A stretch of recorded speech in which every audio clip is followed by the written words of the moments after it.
August 15, 2025, Eastern Ukraine. The fields were still burning.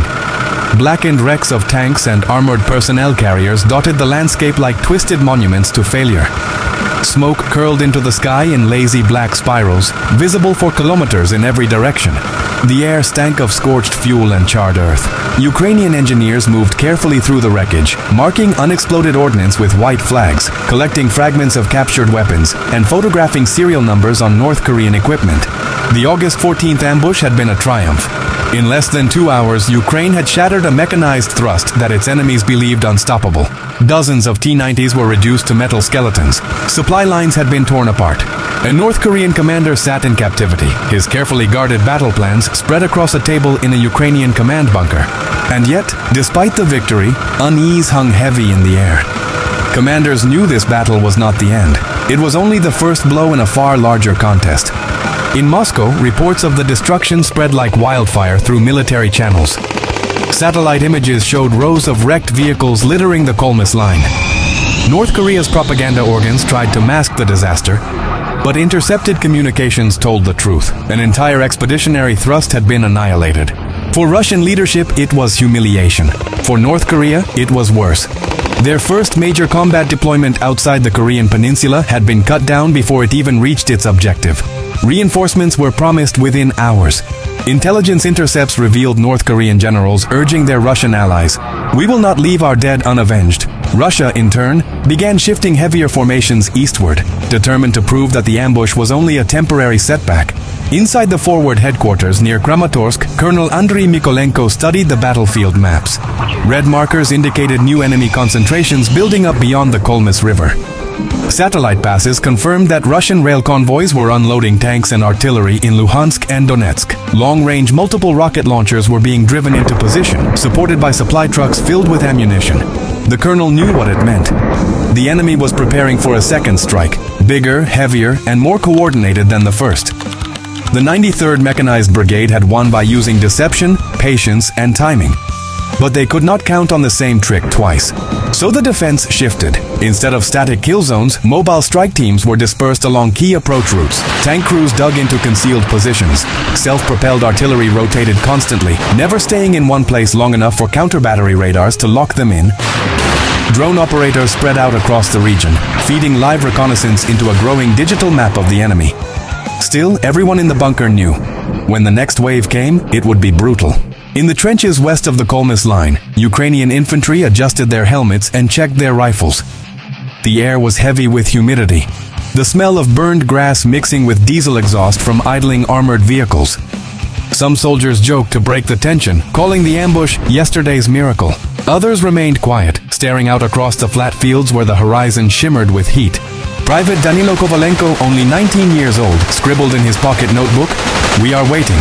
We do not know when they will come, only that they will. Yesterday we made them bleed. Tomorrow they will try to make us bleed more. I don't know if I will live to see September." On the other side, in a staging camp east of the river, North Korean troops were being briefed by Russian officers. Survivors from the first thrust were forced to stand before fresh reinforcements, describing the chaos of the ambush. Their faces were pale, their voices shaking. Some had burns along their arms where fuel trucks had exploded. Instead of discouraging the newcomers, the accounts enraged them. One soldier shouted, "They made a graveyard of our brothers. We will make a graveyard of them." The atmosphere was different now. No one underestimated Ukraine's defenses anymore. At dawn on August 15th, Ukrainian reconnaissance drones spotted something alarming. A massive armored concentration was assembling along the far bank of the Kolmes River. This was not just a North Korean column. Russian T-80s, BM-30 Smerch rocket systems, and heavy artillery batteries stretched across the staging area. Logistics convoys streamed in behind them, carrying fuel, ammunition, and medical units. Above them, electronic warfare aircraft circled, jamming Ukrainian frequencies. Swarms of suicide drones patrolled the sky, probing for radar emissions. The scale dwarfed the August 14th offensive. This was not a probe. This was preparation for a full-scale combined assault. At a forward command outpost, Ukrainian EW specialists worked frantically. Operators hunched over consoles, their screens filled with shifting static as enemy jamming increased. Orders came through: flood the enemy's GPS systems with false data, disrupt drone command links, and attempt to hijack communications where possible. Moments later, a small victory. Two North Korean drones veered off course, their systems overwhelmed by false coordinates. They spiraled out of the sky, crashing into their own staging area. But victories were temporary. Enemy jammers pushed back harder, cutting into Ukrainian drone feeds, forcing operators to switch frequencies every few minutes. The electronic battlefield was becoming as chaotic as the ground below. Far above, Western satellites and reconnaissance aircraft monitored everything. High-resolution images streamed into both Kyiv and Allied command centers in Europe. Intelligence officers confirmed the size of the buildup. At least 120 tanks, over 200 APCs, dozens of artillery systems, and thousands of troops. Analysts warned that this could be the largest concentrated strike force since the war began.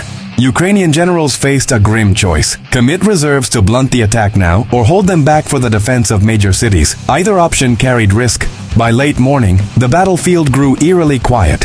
No artillery fire, no drone strikes, only silence broken by the distant rumble of engines. In the trenches, soldiers held their breath. They knew this was the pause before the storm. Drone feeds showed the armored mass across the river, waiting, engines idling, dust rising in the heat. It was like watching a predator crouch before the leap. Colonel Mikolenko stood in his command bunker, eyes fixed on the map. His voice was steady, but his mind raced. The first ambush was ours, he told his staff. The second fight, they will come with everything.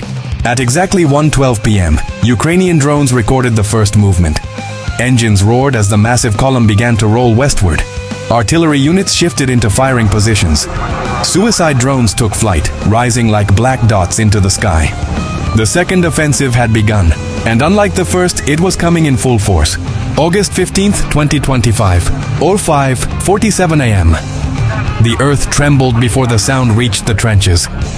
A low vibration like the growl of some buried beast rolled across the fields. Soldiers froze, ears straining, hands tight around their rifles. Then it came, an unbroken thunder growing louder, closer. From the misted horizon, black silhouettes emerged. First a dozen, then 100, then more than the eye could count. Tanks, armored carriers, trucks stretched in endless lines, their steel hides catching the first pale streaks of dawn. Above them, dark swarms of drones circled like carrion birds, their red sensors glowing against the sky. The second thrust had begun. Inside the Ukrainian trenches, every man and woman knew what was coming. Helmet straps tightened, fingers flexed on triggers, radios whispered with last-minute codes. Engineers had seeded the fields with hidden mines, and mobile teams crouched with javelins and NLAWs ready to fire. A private named Andriy, barely 19, exhaled slowly as he checked his scope. To his left, a sergeant muttered a prayer under his breath. To his right, medics laid out stretchers, their faces pale but steady. They were the Kolmis line, the thin edge of defense between the oncoming storm and the heart of Donbas. At 06:02, the signal came. A streak of smoke arced from a tree line, then another.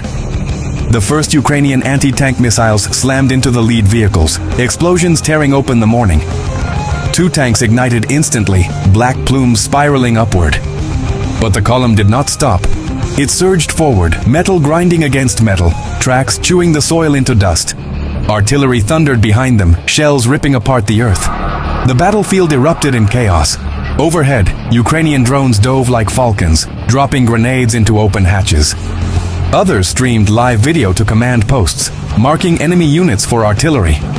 The air buzzed with electronic warfare, signals colliding, radios jamming into static. The Kolmis line was alive with fire. By 07:15, the pressure grew unbearable. Russian T-80s smashed into the minefields, detonations rocking the ground, but new vehicles replaced them within minutes. North Korean infantry dismounted under covering fire, charging across open fields in tight formations. Their battle cries cut through the thunder of war.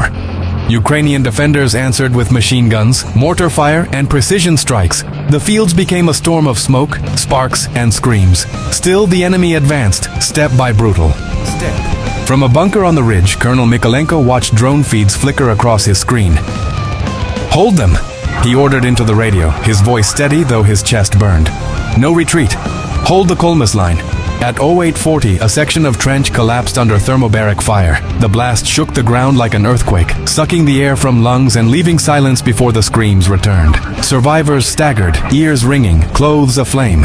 Enemy infantry poured into the breach. Hand-to-hand combat erupted. Knives, rifles as clubs, grenades tossed into craters. A Ukrainian squad fought to the last man, their bodies forming a barricade long enough for reinforcements to seal the gap. Elsewhere, mobile strike teams ambushed a convoy, crippling supply trucks and scattering fuel across the fields. Flames rose high, painting the sky black. For every meter gained, the enemy bled. For every crater left behind, Ukraine planted defiance. By midday, exhaustion gripped both armies. Smoke blanketed the battlefield, visibility reduced to mere meters.